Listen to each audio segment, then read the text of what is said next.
On a yes or no answer, please, because I got other questions I'd like to get to the panel.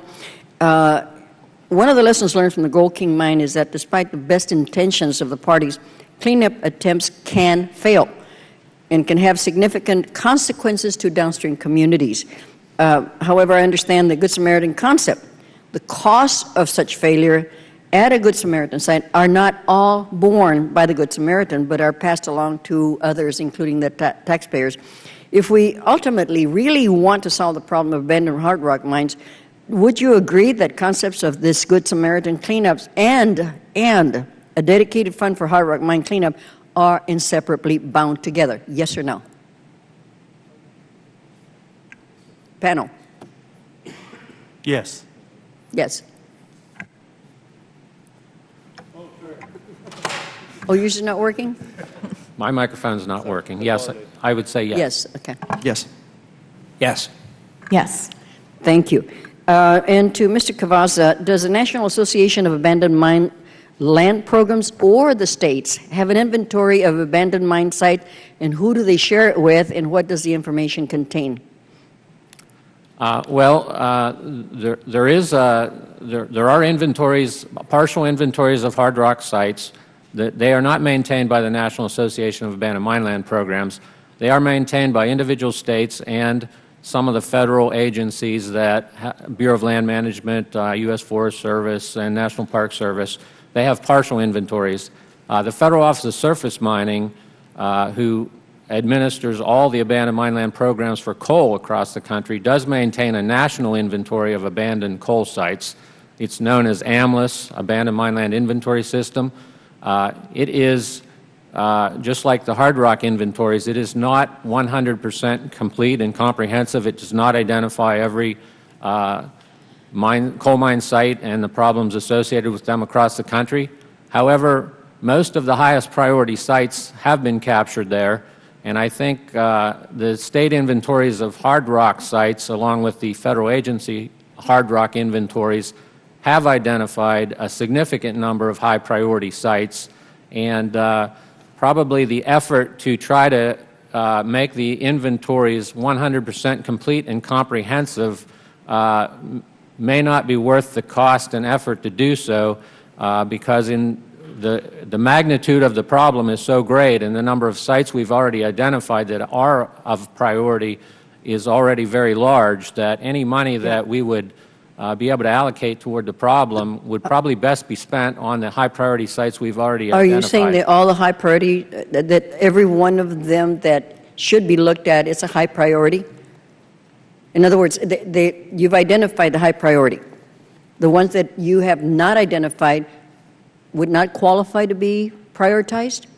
No, I do think some of the mine sites that are not included on any of the inventories, whether they be coal or hard rock, would be high priority sites, but I think that would be a minority of the unidentified sites. I think most of the high priority sites have been identified and are already on an inventory.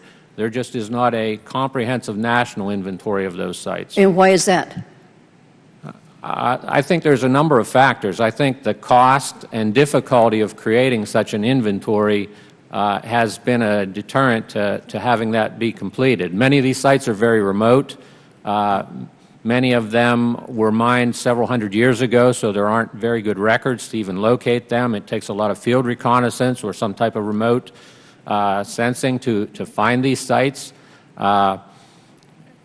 And then the problems associated with them can be very diverse. There can be mine subsidence issues, water problems, and those are all very difficult to quantify and put a cost to. Well, I would hope that maybe the Conference of Mayors or other organizations would start looking at what's in their backyard in order to prevent any kind of impact they might have on their environment and on their fishing and on other tourist impacts. Mr. Wood, your testimony suggests that you believe Good Samaritan protection should only be extended to Good Samaritans, not companies or communities. I'm sorry, did you say, do I believe that? Yes, why? It suggests that you believe in and that they'll only be extended to them. Why? I don't believe that. I think Good Samaritan protection should apply to anyone that doesn't have a historic legal interest in the pollution.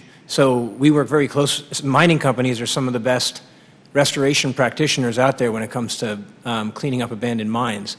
And so long as they don't have an historic legal connection to the abandoned mine site, I think we should be encouraging them to get involved. But who would make that determination? Who would make the That determination? there is no inherent conflict? Well, I mean, it should be fairly easy to determine if an abandoned mine was at one point owned by the company that now owns it. Okay, one of the concerns I might have is whether or not some of the folks who might want to remine a mine, not necessarily the one who originally mined it, that they may be doing it for profit and leave a worse situation that was there before. No, but I think Mr. Russell put it well. I mean, there's going to be areas where you can remine for the sake of processing materials. They should go through the full federal permitting process for that kind of a project. But for other areas where they're truly acting as a Good Samaritan, meaning that there's a neighboring property that they don't even own that they can do some good work on and help make things better, by all means, I think we should encourage that. But asking Good Samaritans to clean up the old mines, either through an administrative process or via legislation, will not and cannot fully address the hundreds of thousands of old mines that currently threaten our safety and clean water. Why? I'm sorry, one more time? Well, yeah, Ms. Pagel, this is this is asking the Good Samaritans to clean up old mines.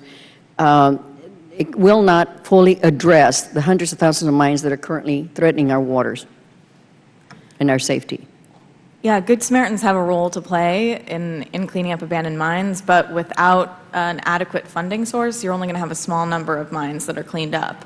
And so if we really want to address the full scope of the problem, we need a dedicated funding source. We need a hard rock abandoned mine reclamation program that can be used by states, local governments, et cetera, to clean up those sites. Would this dedicated fund be able to help move the programs forward faster? Yes. Include more? Yes. And where would that funding come from?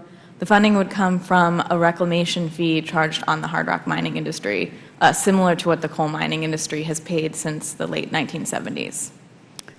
Okay, thank you, Mr. Chairman. Mr. Okita.